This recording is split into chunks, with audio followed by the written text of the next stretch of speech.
ನಮಸ್ಕಾರ ವೀಕ್ಷಕರೇ, ಸ್ಟಾರ್ 74 ನ್ಯೂಸ್ಗೆ ಸ್ವಾಗತ. ನಾನು ಮಂಗಳಗಟ್ಟಿ. ಧಾರವಾಡ ನಗರದಲ್ಲಿ ಅಕ್ಸಾ ವಿದ್ಯಾರ್ಥಿ ಅಸೋಸಿಯೇಷನ್ ವತಿಯಿಂದ ರಾಜ್ಯಾಧ್ಯಕ್ಷರಾದ ಕಾಂತಕುಮಾರ್ ನೇತೃತ್ವದಲ್ಲಿ ಆಗಸ್ಟ್ 15ರಂದು ಅನಿರ್ದಿಷ್ಟಾವಧಿ ಪ್ರತಿಭಟನೆ ಮಾಡಲು ಪೊಲೀಸ್ ಇಲಾಖೆಗೆ ಅನುಮತಿ ಕೋರಿ ಅರ್ಜಿ ಸಲ್ಲಿಸಲಾಗಿತ್ತು. ಇಂದು ಸಬರ್ಬನ್ ಉಪನಗರ ಪೊಲೀಸ್ ಠಾಣೆಯಲ್ಲಿ ಹುಬ್ಬಳ್ಳಿ ಧಾರವಾಡ ಪೊಲೀಸ್ ಆಯುಕ್ತರಾದ ಎನ್ ಶಶಿಕುಮಾರ್ ಅವರು ಪ್ರತಿಭಟನೆ ಕುರಿತು ಮಾಧ್ಯಮದ ಮುಂದೆ ಮಾಹಿತಿ ನೀಡಿದರು. ಈ ಸಂದರ್ಭದಲ್ಲಿ DCP law and order Shruti madam, ACP Prashant ಸಿದ್ದನಗೌಡರು, ಸಿಪಿಐಗಳಾದ ದಯಾನಂದ್ ಶೇಗುಣಸಿ, ಮಹಂತೇಶ್ ಬಸ್ಸಾಪುರ್, ಪ್ರಭು ಗಂಗೇನಹಳ್ಳಿ ಹಾಗೂ ಪಿಎಸ್ಐಗಳಾದ ದೇಸಾಯಿ, ಮಲ್ಲಿಕಾರ್ಜುನ್ ಉಪಸ್ಥಿತರಿದ್ದರು.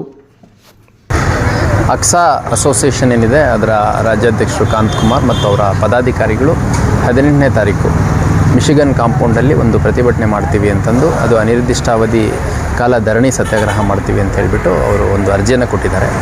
ಅದರ ಹಿನ್ನೆಲೆಯಲ್ಲಿ ನಮ್ಮ ಸ್ಥಳೀಯ ಅಧಿಕಾರಿಗಳು ಇಲ್ಲಿನ ಸಾಧಕ ಬಾಧಕಗಳನ್ನು ಪರಿಶೀಲಿಸಿ ಈ ನಿರ್ದಿಷ್ಟ ಸಂಘಟನೆ ಈ ಹಿಂದೆ ಪ್ರತಿಭಟನೆ ಮಾಡಿದಂಥ ಸಂದರ್ಭದಲ್ಲಿ ಸಾಕಷ್ಟು ಕಾನೂನು ಸುವ್ಯವಸ್ಥೆ ಸಮಸ್ಯೆಗಳು ಎದುರಾದದ್ದು. ಜುಬ್ಲಿ ಸರ್ಕಲ್ ಸೇರಿದಂತೆ ಬೇರೆ ಬೇರೆ ಜಂಕ್ಷನ್ಗಳಲ್ಲಿ ಅವರು ರಸ್ತೆ ರೋಕೋ ಮತ್ತು ರಸ್ತೆ ತಡೆ ಬಂದ್ ಮಾಡೋದರ ಹಿನ್ನೆಲೆಯಲ್ಲಿ ಸಾಕಷ್ಟು ಜನರಿಗೆ ಅನಾನುಕೂಲ ಆಗಿರುವಂಥದ್ದು. ಆ ಸಂದರ್ಭದಲ್ಲಿ ಪೊಲೀಸರಿಗೂ ಕೂಡ ಕರ್ತವ್ಯಕ್ಕೆ ಅಡ್ಡಿ ಮಾಡಿರುವಂಥದ್ದು, ಕೆಲವರು ಪೆಟ್ಟು ಬಿದ್ದಿರುವಂಥದ್ದು, ಈ ಥರದ್ದೆಲ್ಲ ಆಗಿರೋದ್ರ ಹಿನ್ನೆಲೆಯಲ್ಲಿ ಅನುಮತಿಯನ್ನು 18ನೇ ತಾರೀಕು ಮಿಶಿಗನ್ ಕಾಂಪೌಂಡಲ್ಲಿ ಅವ್ರೇನು ಮಾಡಬೇಕು ಅಂತಿದ್ರು ಆ ಅನುಮತಿಯನ್ನು ನಿರಾಕರಣೆ ಮಾಡಲಾಗಿದೆ. ಅದ್ರ ಜೊತೆಗೆ ಅವರು ಈ ಹಿಂದೆ ಇದೇ ಸ್ಥಳದಲ್ಲಿ ಮಾಡ್ತೀವಿ ಅಂತಂದು ಹೇಳಿದಂಥ ಸಂದರ್ಭದಲ್ಲಿ ನಾವು ನಿರಾಕರಣೆ ಮಾಡಿದ್ವಿ. ಆಗ ಮಾನ್ಯ ಉಚ್ಚ ನ್ಯಾಯಾಲಯಕ್ಕೆ ಅವರು ಒಂದು ರಿಟ್ ಪಿಟಿಷನನ್ನು ಹಾಕ್ಕೊಂಡಿದ್ರು. ಆ ಸಂದರ್ಭದಲ್ಲಿ ನಮ್ಮ ಒಂದು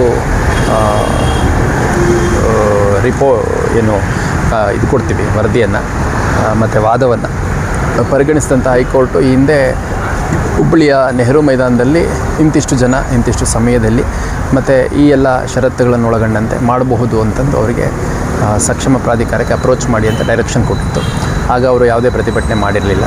ಈಗ ಅಕಸ್ಮಾತ್ತು ಈ ಹಿಂದೆ ಮಾನ್ಯ ಹೈಕೋರ್ಟ್ ನಿರ್ದೇಶನ ನೀಡಿರುವಂಥ ಸ್ಥಳದಲ್ಲಿ ಅವರೇನಾದರೂ ಮಾಡೋದಾದರೆ ಅದರ ರೂಪರೇಷೆಗಳು ನಮಗೆ ಒದಗಿಸ್ಕೊಟ್ಟಲ್ಲಿ ಅದನ್ನು ಪರಿಶೀಲನೆ ಮಾಡಲಾಗುತ್ತೆ. ಅಂದರೆ ಸಿಟಿ ಒಳಗೆ ಅವರು ಪ್ರತಿಭಟನೆ ಮಾಡೋಂಗಿಲ್ಲ. ಎಲ್ಲಿ ಧಾರವಾಡದಲ್ಲಿ ಮಿಶಿಗನ್ ಕಾಂಪೌಂಡಲ್ಲಿ, ಅಥವಾ ಅವ್ರು ಕೊಟ್ಟಿರೋದು ಮಿಶಿಗನ್ ಕಾಂಪೌಂಡಲ್ಲಿ.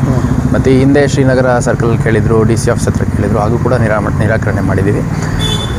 ಹಂಗಾಗಿ ಈ ಮಿಶಿಗನ್ ಕಾಂಪೌಂಡ್ ಆಗಲಿ, ಧಾರವಾಡ ಏನು ಅವರು ಪ್ರತಿಭಟನೆ ಹಿಂದೆ ಕೇಳಿರುವಂಥ ಸ್ಥಳಗಳಿದ್ದಾವೆ, ಇಲ್ಲಿ ವಿದ್ಯಾರ್ಥಿಗಳು ಭಾಳ ದೊಡ್ಡ ಸಂಖ್ಯೆಯಲ್ಲಿದ್ದು ಕಾನೂನು ಸುವ್ಯವಸ್ಥೆ ಸಮಸ್ಯೆಗಳು ಎದುರಾಗುವಂಥ ಸಾಧ್ಯತೆ ಇರುತ್ತೆ. ಮತ್ತು ಎರಡು ಸಂದರ್ಭಗಳಲ್ಲಿ ಈ ಸಂಘಟನೆಯವರು ಕೇಳಿದಂಥ ಸಂದರ್ಭದಲ್ಲಿ ಅವರು ಯಾವುದೇ ರೀತಿ ವಿದ್ಯಾರ್ಥಿಗಳನ್ನು ಅಥವಾ ಪಾರ್ಟಿಸಿಪೆಂಟ್ಸ್ನ ನಿಯಂತ್ರಣ ಮಾಡುವಂಥ ಕೆಲಸ ಮಾಡಿಲ್ಲ.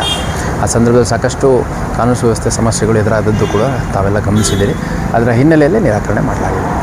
ಈಗ ಅವರು ಪ್ರತಿಭಟನೆ ಮಾಡೋದಿದ್ರೆ ನೆಹರು ಮೈದಾನ ಹುಬ್ಬಳ್ಳಿಯಲ್ಲಿ ಅದನ್ನು ಅರ್ಜಿ ಕೊಡಬೇಕಾಗುತ್ತೆ. ಅರ್ಜಿ ಕೊಟ್ಟು ಅವ್ರು ಪ್ರತಿಭಟನೆ ಮಾಡಲಿಕ್ಕೆ ಮುಂದಾದಂಥ ಸಂದರ್ಭದಲ್ಲಿ ಅಗತ್ಯ ಪರಿಶೀಲನೆ ಮಾಡಿ ಅನುಮತಿ ಕೊಡ್ಬೋದು ಅನ್ನೋದಾದರೆ ಕೊಡ್ತೀವಿ.